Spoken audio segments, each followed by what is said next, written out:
Hey gamers and game makers, welcome to the Squid Shock Gaming Podcast. I'm your host Chris Stare and the director at Squid Shock Studios. Before we start today, I want to announce that our game, Bo, Path of the Teal Lotus, is launching in less than a month on July 17th. Check out our Steam page in the description below and give it a wish list. Our guest today is Josh Chambers, also known as MrChambers on social media. He's a talented game developer and animator who's worked on several notable projects. He is currently co-developing a game called Layers Deep, which he's documenting the development of on his YouTube channel. And he has worked as a 2D animator for the Godspeed series and Bento Box. Hey, Josh, I just want to welcome you to the podcast. And I guess our first question is to kind of get you to do a little bit of your story, a little bit of your background, because I know you didn't your first endeavor into the creative space was not game development. Right. It was animation. So I'd love to hear about, kind of a short story about like how you got into that and how that transferred into game dev. Sure. Yeah. I started out doing animation in Flash, like on Newgrounds with a bunch of Newgrounds people. Old school. Oh yeah. Old school. And then I turned that into a degree. And then I started working at Bento Box, which is like a studio that does Bob's Burgers and a bunch of other adult cartoons. And I worked there for a few years and then a bunch of freelance on and off. And then most recently worked on Godspeed, which is like, if you've ever heard of the show Final Space, it's by that creator. And then after that, I'd been working on a game ever since I started working at Bento Box. And then after that, like the writer's strike happened and the industry, like the studio I worked at shut down, and then all the studios shut down. And I was like, okay, I'm not going to get work for a while. And that's kind of out of my control. I won't be animating. So I just picked up the game and started doing it full time. And I had a buddy named Eric that I knew from Newgrounds, who's a really good gameplay programmer. And he just decided to help me out. We've just been double teaming this game ever since. Cool. And you started game dev before like the strike and all that. Yeah. I had always wanted to do a Metroidvania. So I just been making like little Metroidvanias and experimenting. And then when the strike happened, I was like, I'm just going to see what happens if I put everything into it, like my whole back into the game. So, cool. Yeah. That sounds similar to our story because, but it wasn't a strike. It was COVID. Mm-hmm. Oh, yeah. Which kind of, I'm sure that played a role in your timeline too. Definitely. But what were you doing before Bo, if you don't mind me asking? Well, for money before Bo, I was actually an English teacher in Thailand. That's rad. Yeah, I moved here in 2017 and I fell in love with the country and I just kind of was doing that. Mm-hmm. But I was a photographer, graphic designer by trade before that. Oh, cool. So, okay, yeah, very similar stories. Yeah. I was doing that for maybe 10 years.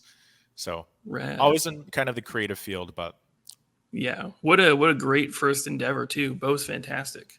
Thanks, man. Yeah, I don't know how it happened. Just hard work over a period of time equals and passion equals like a cool product, I suppose.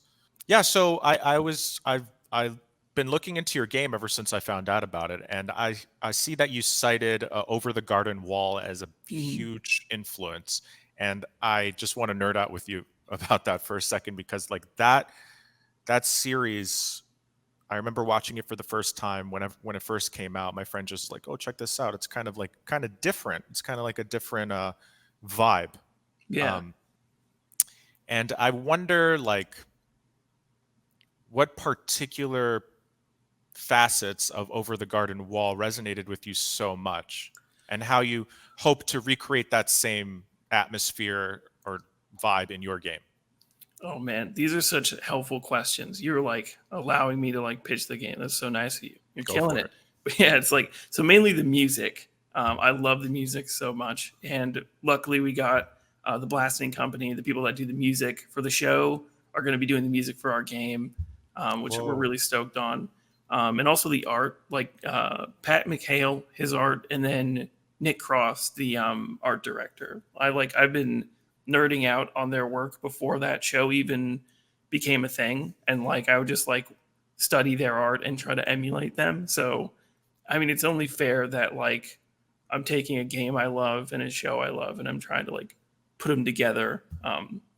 Yeah, we're gonna try and like make it feel like a world like the show with like the Americana kind of setting, the painterly art style, frame by frame animation, um, all that kind of stuff that the show has. We're kind of using the same production pipeline to make the game, like painting the backgrounds and animating in harmony, etc. So yeah.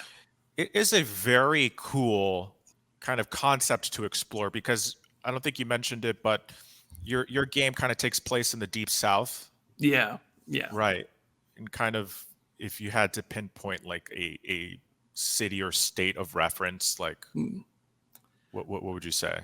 I would say like Louisiana maybe, but we have like Okay. multiple locations. Like we have a really bayou type place that you could be like, oh yeah, this is definitely like Savannah, Georgia, with like the weeping trees and stuff.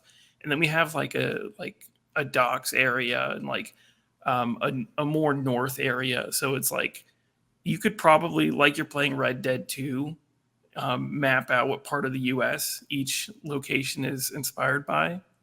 But yeah, Oh, mainly cool. the South. So you are actually kind of taking references from real life locations. Yeah, definitely. Yeah, more so the show Over the Garden Wall, but then also like I moved down here to the South to work in animation, so a lot of the scenery is like around me around here. So Oh, very cool. Yeah, and it's funny because like when I had totally forgotten about that show Over the Garden Wall until like mhm. I saw that you referenced it as an influence and I'm like, "Oh my God." I remember watching this show and hearing nothing about it because I think like it was kind of a more of a cult classic. Yeah, definitely. It definitely for some reason didn't really blow up even though when I because I did watch an episode because I was like, okay, I want to remind myself and get into this world before I interview you. And Mhm. I was just like blown away. I literally said out loud, "Damn, this show's so good. How come, It's beautiful. Yeah. yeah, that opening scene with that really haunting kind of crooning uh melody, I was instantly drawn in. And as soon, from the opening scene you have so many questions about like who are these kids? What are they doing? What time period is this? There's so much, it's veiled in so much mystery, and I wonder if like your game is going to have that kind of allure as well. Yeah, definitely. We have this character, like you see him in the trailer. He's got like a cube head. We don't really have a name for him. We're just calling him like the Dice Man right now. But we're Oh definitely yeah. gonna avoid that name because of all the already there's so many comparisons to Cuphead. We don't want to do too much. But yeah, like that's gonna be like the Beast from Over the Garden Wall. That's like our Beast, kind of a Oh, very character cool. that's unraveling the mystery and stringing the player along. But yeah, definitely that dark mystery where there's like an actual story with some twists. Definitely, we're going to lean into that. That's like a huge draw to that kind of folk horror. I guess it's kind of folk Yeah, folk horror. horror. I Yeah, just learned that term the other day, folk horror. yeah, same. Yeah, My movie buff friend was like, "Are you into folk horror?" And I'm like, "I have no idea what that is." But he yeah. explained it. I'm like, "Oh, okay. Yeah, that has a really strong like allure." Big in He recommended, A24 movies right now for sure. right. He Indie movie. recommended the movie Midsummer. Yeah, that's a good one. That's a good movie. Yeah, I which I hated it, really, but it's a great movie. yeah, I heard it It's really hard to watch. from what I know. From what I know, yeah, I've heard that. Yeah. But like I watched the trailer the other day and I was like super intrigued. So you have a video on your YouTube channel from 2 years ago called "I'm Making a Game," and I think that was the first time you ever revealed to a public audience they were making a game. And it shows like this prototype of this, I think like rabbit-esque character. I'm not sure if that's right, um, but I'm wondering like if the story behind that and if that evolved into Layers Deep or how that worked. Yeah, I mean, I guess it technically did evolve into Layers Deep. It was like a game I made by myself. It was like my second attempt to make kind of a bigger game, and it was like a Metroidvania as well as like all the games I try to make. And I was making it alone. And then when I decided to go full time, me and Eric sat down and we decided A, we didn't want to use Unity because of what was going on at the time.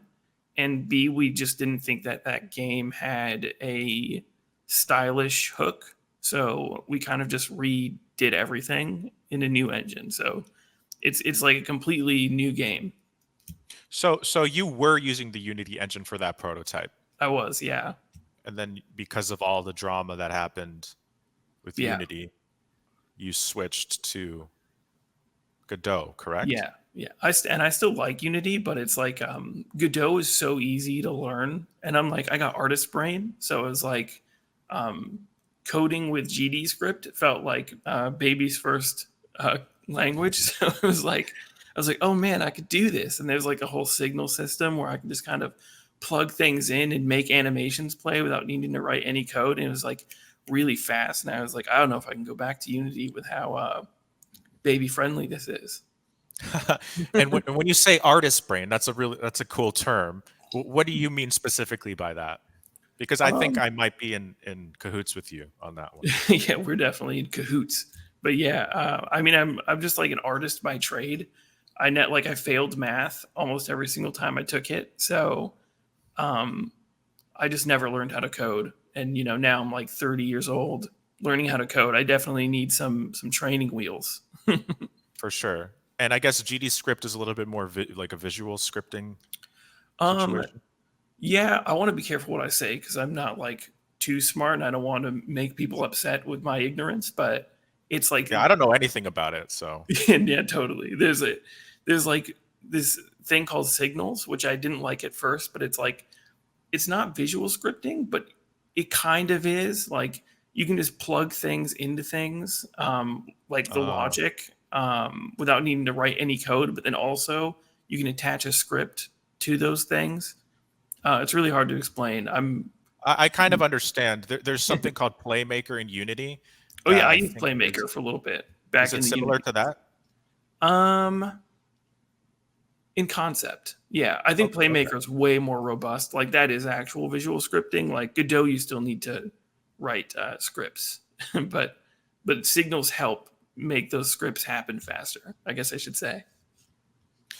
Yeah, I'm super intrigued by Godot. It's becoming a little bit more in the zeitgeist recently for some reason.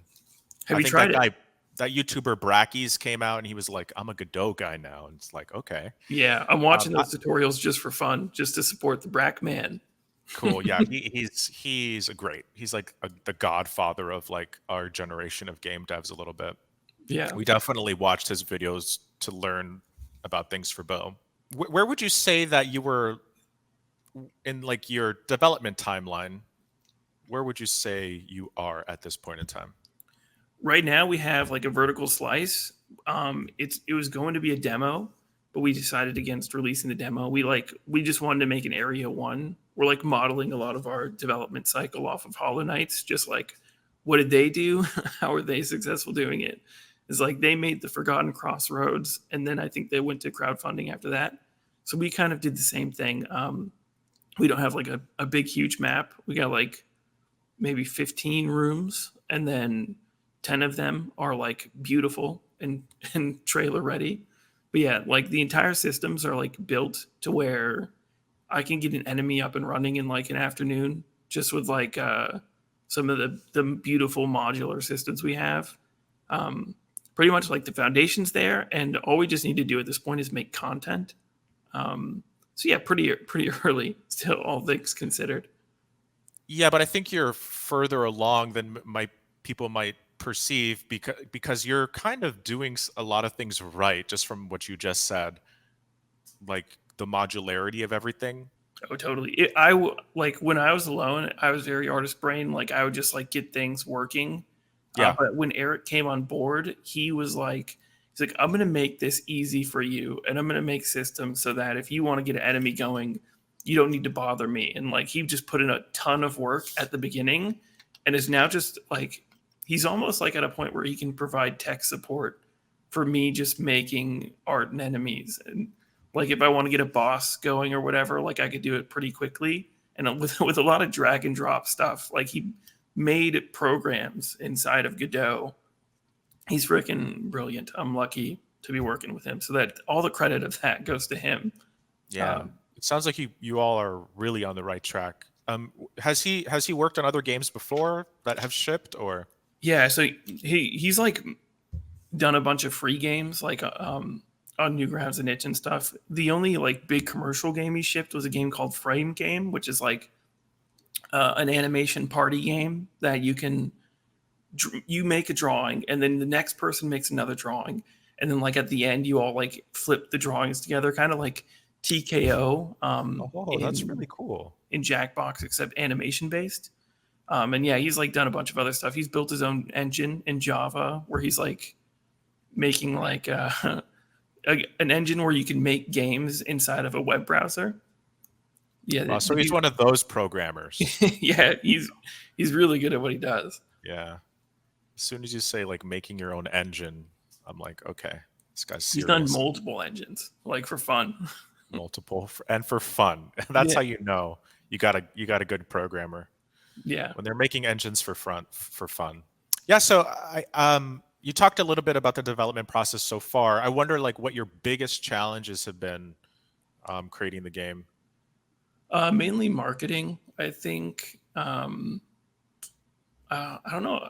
Yeah, I think that's like the biggest challenge. Like, I'm not a big content guy, but like you got to make content. So, like, I'm doing YouTube and I'm trying to do TikTok and stuff like that. And I think the challenge comes from the frustration of like just wanting to work on the game, but instead you have to like spend more time making videos and posts and kind of being insufferable online.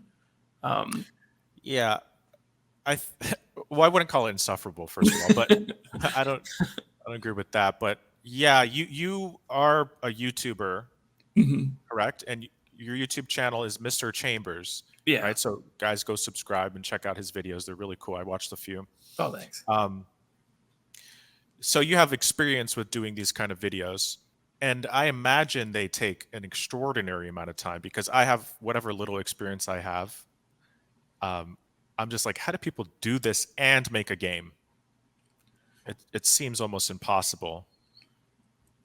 Yeah, you have to like take time off of making the game and like spend 3 days to like a week just like crunching a video out and then doing reshoots and editing and stuff. And yeah, it's definitely, I don't know. I was not expecting to do that much content creation when I became a game dev. But yeah. Yeah, but I think it pays crazy dividends in the future if it's like it's consistent enough. Like I think the most recent game that comes to mind is Choo Choo Charles, where that guy did the whole dev logs over the course of 2 years. Is it 2-star? Yeah, 2-star games. Yeah, and they the success was definitely in part due to that commitment to doing those devlogs, and streams or whatever it is he does. And I wonder if when you're editing those videos and creating that content, do you take time to reflect on the development process and kind of maybe can kind of see it from a bird's eye view? And yeah, I think it's kind of hard to do that because like all I'm thinking is like, oh man, like this game, like oh that rock in that level, like yeah, I have to show that off, even though I'm totally gonna repaint that rock, like, and everyone's gonna see that rock and be like, what a trash rock. The art in this game is trash, and I'm just like, that's me every freaking day. Yeah, just let me finish it, and then, but I mean, you can't because that's not how getting funding and marketing a game works. You got to show your unpainted rocks to everybody. So yeah, right. I think it's just like I have to shut off part of my brain and just. I think it's absolutely good what you're doing. I always like one piece of advice I always give people is to show early and often. You don't necessarily have to show the process, but you have to get your game like inside the minds of the gaming community early, so they can, it's a marathon, not a sprint. You don't want to do all the marketing near the end and fail. It's better to do all the marketing throughout and kind of succeed in getting your game out there to a certain extent than to do it all at the end and realize like, oh, I suck at marketing. You could kind of learn along the way and improve along the way. Yeah, totally. I'm hoping it gets easier, like with longer stretches of development. So like the amount of marketing or videos I need to make is like, it's like, oh, I have like a few months in between that now instead of having to do like one every 2 weeks or something. For That's what I'm sure. hoping. Yeah, it'll definitely get easier. And I think as your game becomes a little bit more well known, and maybe after your Kickstarter, as you maybe expand the team, having a team always makes things a little bit easier. Which brings us to our next topic, which is your Kickstarter campaign. Mhm. So why walk me through like why you decided to do a Kickstarter campaign and how you're feeling about it.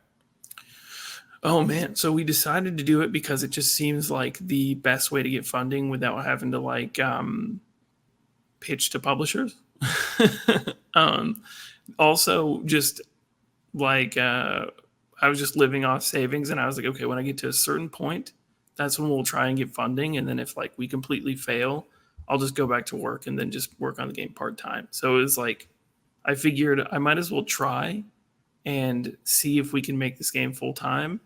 And then if I fail, then I go back to work and I make it part time, and then we try again down the road.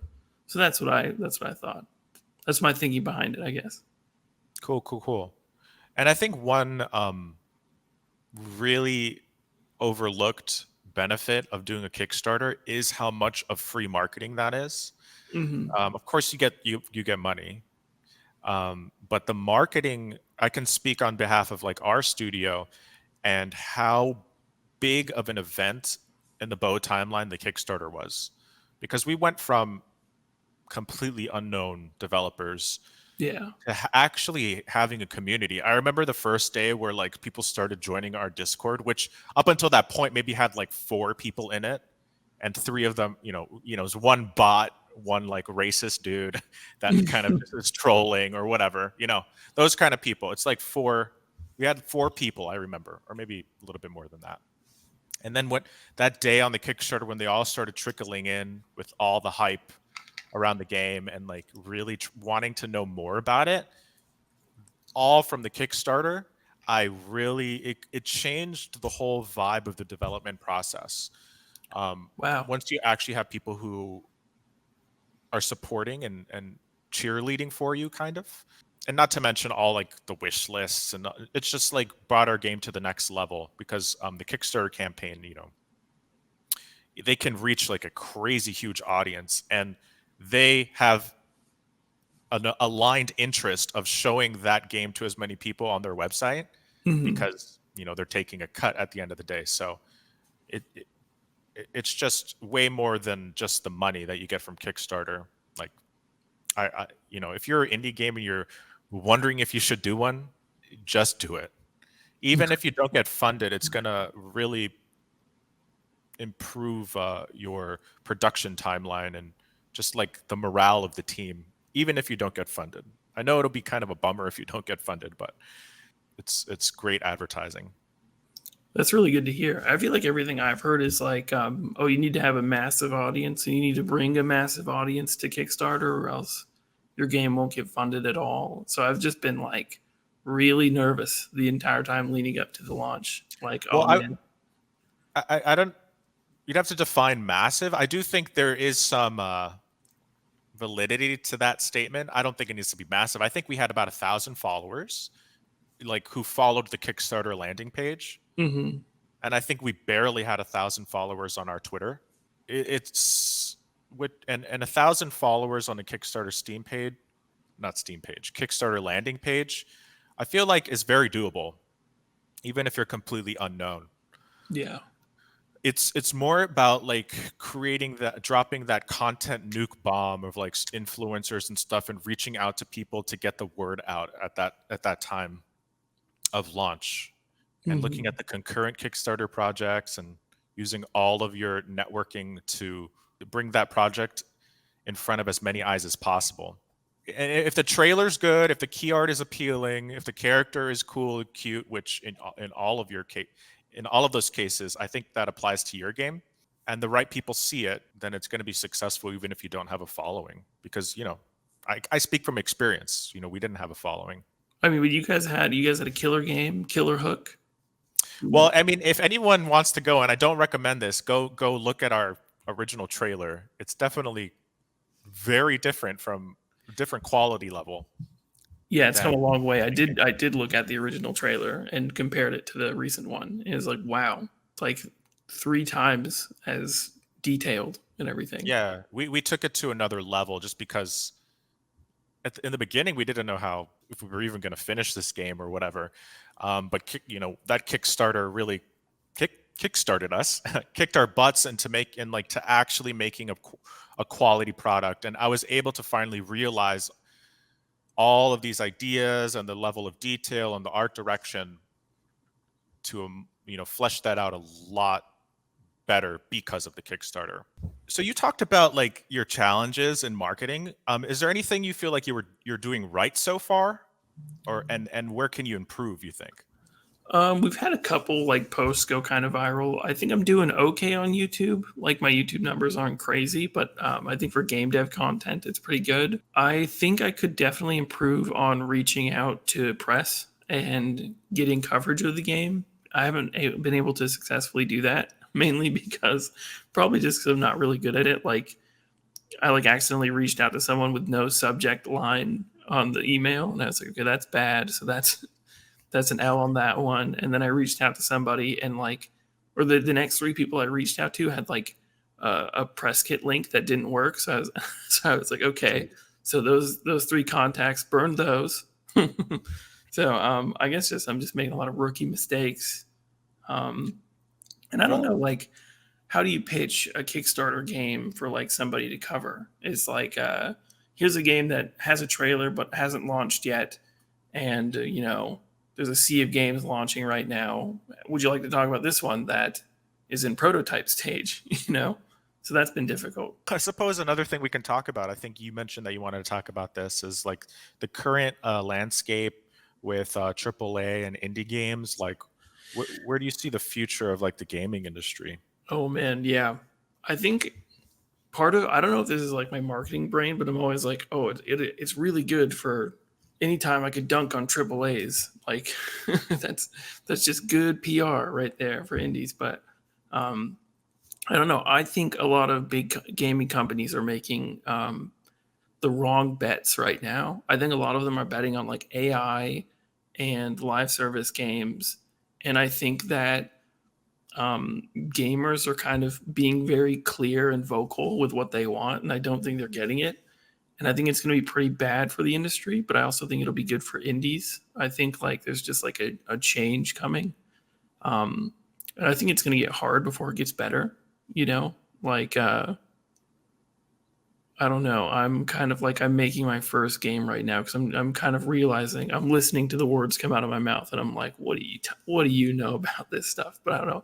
I'm definitely interested to hear what you think of that though. Yeah, I mean, I totally agree that with the advent of AI and the advent of higher power engines like Unreal, and how easy it's becoming to create a game that looks AAA for the average person. And when I say looks AAA, I mean high fidelity graphics, kind of realism, photorealism.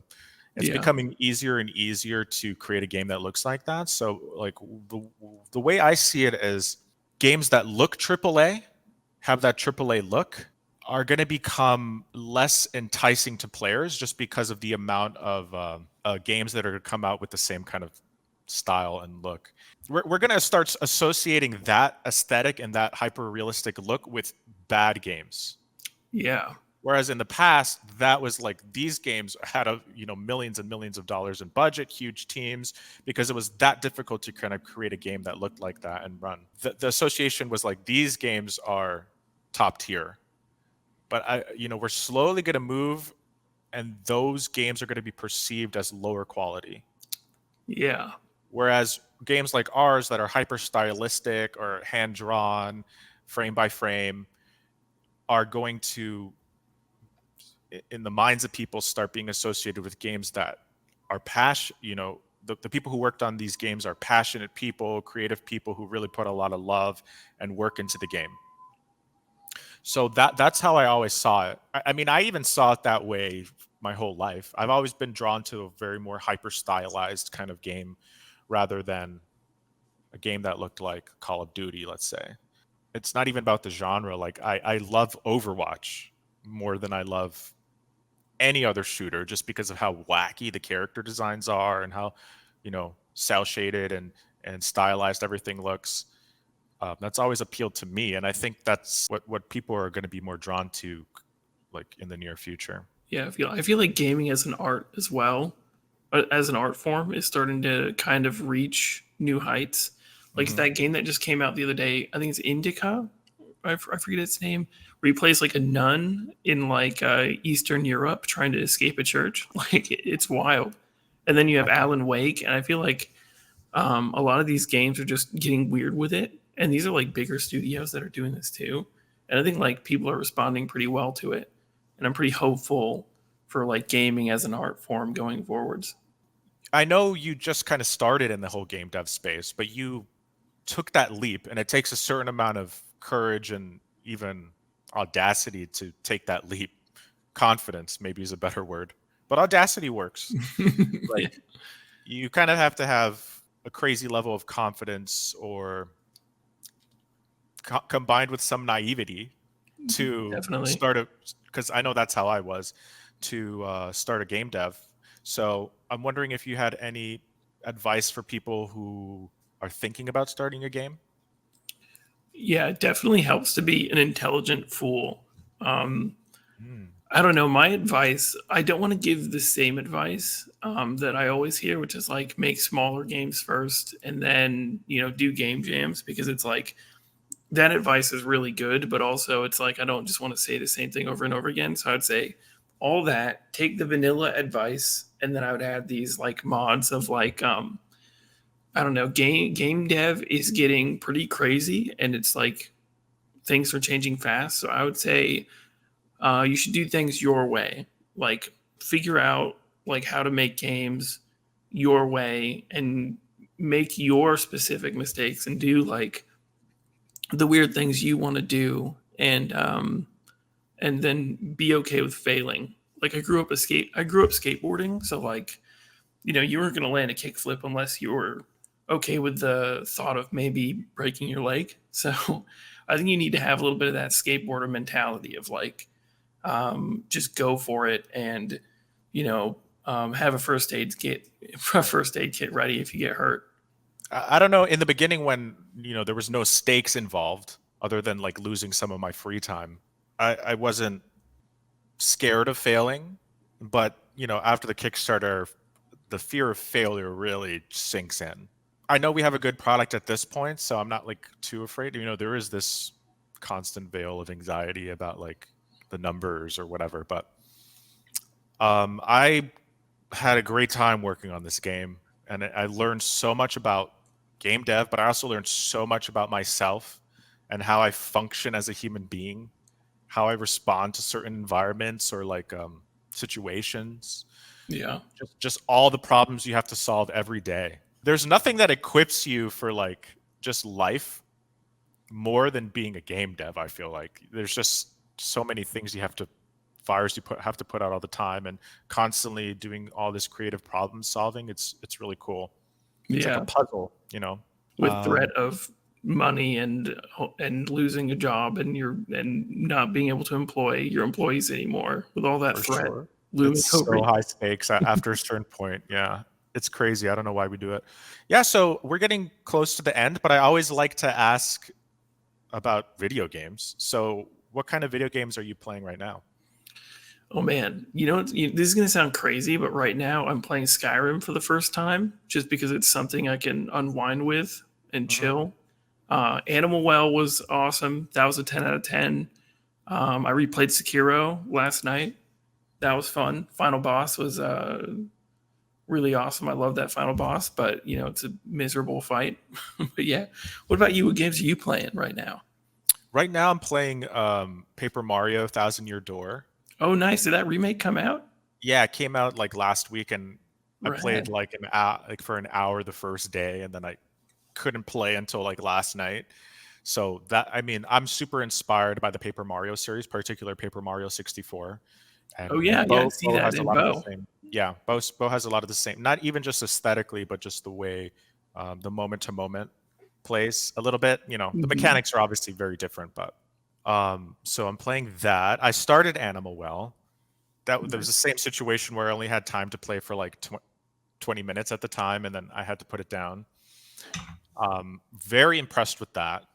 The music is one thing that really drew me into that. It's just so haunting Yeah, and different. There's this feel of unease when you play that game. That's really cool. I know. I love it. It's great. Yeah. Furthermore, about video games, like what's a game that you've played either preferably recently, but of all time, that you think is very underrated and more people should know about? I feel like Crow County's not getting a lot of attention right now. That game looks amazing. I haven't played it, but I Right. think That's like a PS1, or I yeah, mean, right? yeah. It's like a PS1 style game. Crow County. I'm Oh, just Crow tempted to pull up Country. my Crow Country. Hunt Showdown. I got to shout that one out because not enough people play that game, and that's like the best live service game Oh, that The there Hunt. is. Yeah, my friends in America play that, and they keep saying, get Oh on with yeah, that." they're right. They're totally right. Um, Cookie Cutter. I feel like that's a Metroidvania not a lot of people talk about, but beautiful animation. I in that feel game. like, yeah, I was just about to say, I feel like you would appreciate the animation in a game like that. Insane. I'm pretty sure that animator is like a Newgrounds or two because I've been following him for a while before that game. Newgrounds spawned a crazy generation of animators. Like, It did. yeah, yeah. Cookie Cutter looks awesome. I haven't played it, but I was following them all throughout development, and man, those animations are wild. Yeah, they are. It's fun. It's fun to watch that animator's process as well. Yeah, It's a real treat. super talented. Cool. I think we'll wrap up there. I want to give you a chance to give any shout outs you can. Yeah. So check out Layers Deep on Steam. Cool. Yeah, wish list it because that helps a ton for indie devs to get the word out there. Cool. Thank you. And depending on when this airs, and depending when you do the Kickstarter, definitely go check out the Kickstarter and support. The links for all that will be in the description. And yeah, thanks for joining us, Josh, and we'll see you next time. Thank you. Bye. Josh is currently finishing up a Kickstarter for his project Layers Deep right now, so check out the link in the description below to support it on the ground floor. And remember to go to Bo Path of the Teal, Lotus's Steam page, and give it a wish list. We are launching in less than a month on July 17th. And that's it for today, and we'll see you in the next podcast.